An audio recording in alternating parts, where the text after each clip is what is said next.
ఇటువంటి తప్పుడు ప్రభుత్వం నువ్వు చంద్రబాబు నాయుడు ఇద్దరు కలిపి నడిపి వాళ్ళు మాట్లాడుతున్నారు. ఇవాళ పవన్ కళ్యాణ్కి తప్పుడు మాటలు మాట్లాడుతున్నటువంటి, అసత్యాలు మాట్లాడుతున్నటువంటి పవన్ కళ్యాణ్కి చెప్పేది, వాళ్ళ ఫిషింగ్ హార్బర్లు ఈ రాష్ట్రంలో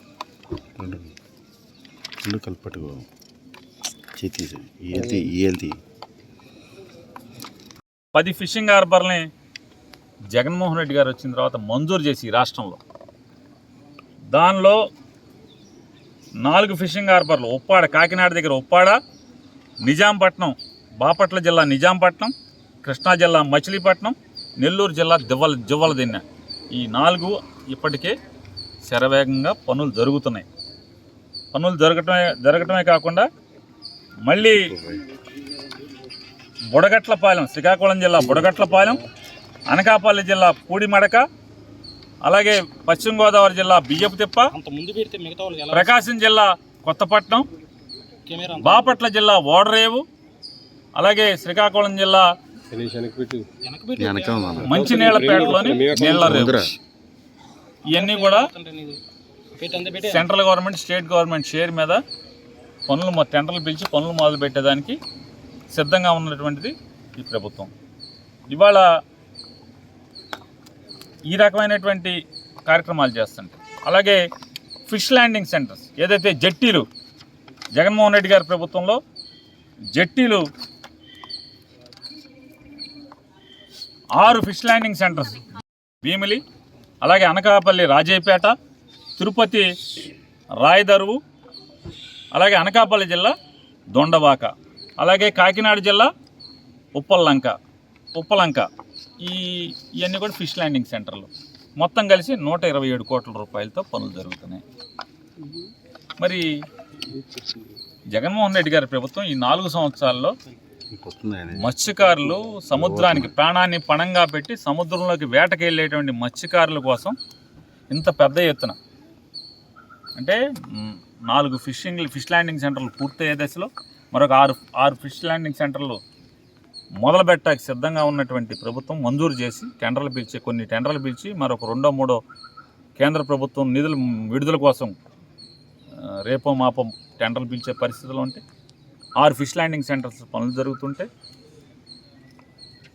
చంద్రబాబు నాయుడు పవన్ కళ్యాణ్ కలిసి 5 ఏళ్ళు పరిపాలించి ఒక్క ఫిష్ ల్యాండింగ్ సెంటర్ కానీ, అంటే ఒక్క జెట్టి కానీ, ఒక్క ఫిషింగ్ హార్బర్ కానీ కనీసం మంజూరు కూడా చేయకుండా వీళ్ళు ఈ సొల్లు కబుర్లు చెప్తున్నారు. ఇద్దరు కలిసి ఈ దుర్మార్గమైనటువంటి కార్యక్రమాలు, తప్పుడు మాటలు, పవన్ కళ్యాణ్ మాట్లాడేటువంటి మాటలు. ఇవాళ మత్స్యకారులకి ఆయిల్ సబ్సిడీకి ఎంత వేశారు? మత్స్యకార భరోసా కింద సుమారు 530 కోట్ల రూపాయలు మత్స్యకార భరోసా కింద, అలాగే 120 కోట్ల రూపాయలు ఆయిల్ సబ్సిడీ కింద. మరి ఇవన్నీ మత్స్యకారులకి ఇచ్చింది ప్రభుత్వం, జగన్మోహన్ రెడ్డి గారి ప్రభుత్వం కాదా?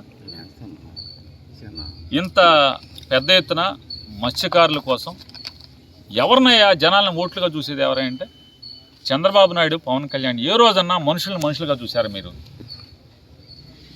మీరు ఎంతసేపు మనుషుల్ని ఓట్లుగా?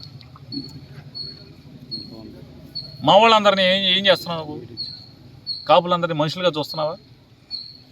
నీ పెట్టుబడి కింద చూస్తున్నావు, నీ ఆస్తి కింద చూస్తున్నావు. చంద్రబాబుకి టోకుగా బేరం పెట్టాక మమ్మల్ని ఆస్తిగా చూస్తున్నావు తప్పితే ఏంటి నువ్వు చూసింది? నిన్న మత్స్యకారులకు ఏం చేశారు? 5 ఏళ్ళు మీ ప్రభుత్వంలో ఏం చేశారు? మీ ఇద్దరు కలిసి, నువ్వు చంద్రబాబు నాయుడు కలిసి, పవన్ కళ్యాణ్ కలిసి ఒక్క మత్స్యకారులకు చేసిన ఒక్క కార్యక్రమం, మంచి కార్యక్రమం, ఒక ఫిష్ ల్యాండింగ్ సెంటర్ కానీ, అంటే ఒక జెట్టి కానీ, ఒక ఫిషింగ్ హార్బర్ కానీ ఎక్కడ కట్టిసొచ్చారు మీ ఇద్దరు? అసలు కట్టకుండా, ఏమీ చేయకుండా ఇవాళ ఓట్లు అడుక్కోవడం కోసం, మాయ చేయడం కోసం, మోసం చేయడం కోసం ఈ రకమైనటువంటి, అంటే చంద్రబాబు నాయుడు వస్తే ఎట్టాగో జనం తిరగబడతారు కాబట్టి పవన్ కళ్యాణ్ వచ్చి ఒక 50,000 ఊరికే వస్తే మళ్ళీ ఏదో ఒకటి జరుగుద్ది కాబట్టి ఒక 50,000 రూపాయలు ఇచ్చింది. ఏమో 50,000 రూపాయలు విమానానికి ఎంత ఖర్చు అయింది? ఇంకా మాట్లాడతాడు, నా విమానాన్ని రానివ్వలేదండి, నీకు అద్దెకి దొరకలేదని చెప్పి ఆడవాలి.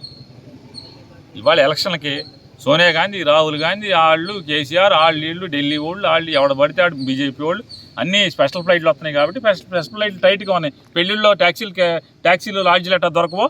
ఎలక్షన్ టైంలో విమానాలు కూడా తొందరగా దొరకవు, నీకు దొరికి ఉండదు. దాన్ని కూడా అంటే విమానం ఆడెవడో డబ్బులకి పెట్టేవాడో, మరి ఊరికే పెట్టేవాడో, ఆడి పెడతాం ఆలస్యం అయితే కూడా ఇంటెలిజెన్స్ ఆపుతుందంట. సిగ్గులేని మాటలు. మరి ఎట్టా వచ్చావు నువ్వు? ఇంటెలిజెన్స్ ఆపైతే మొత్తం రానివ్వదు కదా. జగన్మోహన్ రెడ్డి గారు ఇప్పటికి 7,11 లక్షల రూపాయలు డబ్బులు ఇచ్చేసి ఉంటే నువ్వు నిద్రలేసేపటికే ఇవాళ ఈయన ఇచ్చే 50,000 కంట జగన్మోహన్ రెడ్డి గారు భయపడిపోతున్నారంట. అందుకే విమానం ఆపారంట. మరి ఎట్టా వచ్చావు? విమానం ఎట్టా వచ్చింది? మళ్ళీ ఇప్పుడు విమానానికి ఎట్ట వెళ్ళావు పొద్దున్నే? అంటే ఎంతసేపు అసత్యాలు, దుర్మార్గమైన మాటలు, సొల్లు మాటలు. చంద్రబాబు కోసం అతను బతికే శ్వాస తీసేదంతా కూడా, శ్వాస పీల్చినా శ్వాస వదిలినా పవన్ కళ్యాణ్ చంద్రబాబు కోసమే. 2014లో చంద్రబాబు కోసమే పనిచేశాడు. 2019లో కూడా జగన్మోహన్ రెడ్డి గారికి ఓటు చీల్చడం కోసం విడిగా పోటీ చేశాడు. మళ్ళీ ఇప్పుడు జగన్మోహన్ రెడ్డి గారు అంటే భయమేసి ఇద్దరు కలిసి పోటీ చేస్తారు తప్పితే చంద్రబాబు మేలు కోసమే, చంద్రబాబుకి అధికారం కోసమే పవన్ కళ్యాణ్ పనిచేసే వ్యక్తి తప్పితే మరొకటి లేదనేది ప్రజలందరికీ తెలుసు. నువ్వు ఎన్ని సర్కస్లు వేసినా, ఎన్ని పిల్లి మొగ్గలు వేసినా, ఎన్ని వావి వరసలు లేని రాజకీయాలు చేసినా ప్రజలు బ్రహ్మాండంగా అన్నీ గుర్తుపెట్టుకుంటున్నారు. Please subscribe .news.